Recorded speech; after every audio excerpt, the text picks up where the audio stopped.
আসসালামু আলাইকুম আমাৰ প্ৰিয় খামাৰি বন্ধুসকল, আপোনালোকক আমাৰ ইউটিউব চেনেলৰ পৰা স্বাগতম জনাইছোঁ। এনিমেল লাভাৰ 90 আজি আপোনালোকে চাব পাৰিছে এইজনী হ'ল মানে লোকেল ছাগলীৰ পৰা মানে এনেকুৱা এটা পোৱালি, ভাল পোৱালি হৈছে।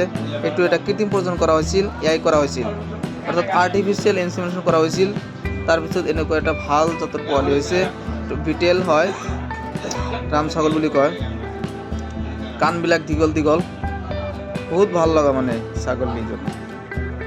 এইটো লোকেল ছাগলীৰ মানে পৰা হৈছে, লোকেল ছাগলী, তাৰ মাক আছে লোকেল ছাগলী। তাৰ পৰা মানে এআই কৰাৰ পিছত এনেকুৱা এটা ভাল পোৱালি হৈছে।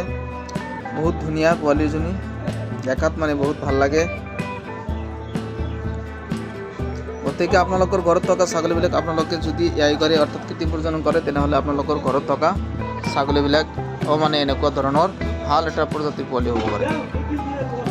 গতিকে আপোনালোকে আপোনালোকৰ ঘৰত থকা ছাগলীবিলাক আপোনালোকে কৃত্ৰিম প্ৰজনন কৰাব। কৃত্ৰিম প্ৰজনন কৰালে মানে এটা ভাল প্ৰজাতিৰ ছাগলী হ'ব।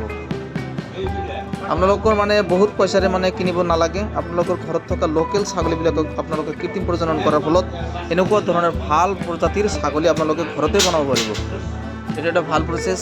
গতিকে আপোনালোকৰ ঘৰত থকা যদি ছাগলী আছে, আপোনালোকে এয়াৰ টেকনিচিয়ানৰ লগত মানে যোগাযোগ কৰি আপোনালোকে কৃত্ৰিম প্ৰজনন কৰাব। কৃত্ৰিম প্ৰজনন কৰাৰ ফলত এনেকুৱা ধৰণৰ ভাল পোৱালি হ'ব। বিটেল বহুত ভাল লাগে। আৰু এই পোৱালিজনীৰ মানে বয়স হৈছে আপোনাৰ 2 মাহ হোৱাই নাই, ইমান ডাঙৰ হৈছে। কাণবিলাক দীঘল দীঘল, ভৰিবিলাক দীঘল দীঘল, মানে বহুত ভাল লগা।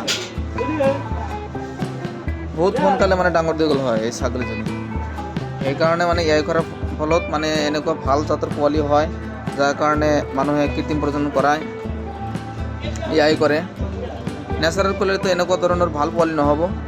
গতিকে যদি আপোনালোকৰ লোকেল ছাগলী আছে, লোকেল ছাগলীবিলাকক আপোনালোকে এনেকুৱা ধৰণৰ কৃত্ৰিম প্ৰজনন কৰিব পাৰে। বন্ধুসকল, থেংক ইউ। আজি ভিডিঅ'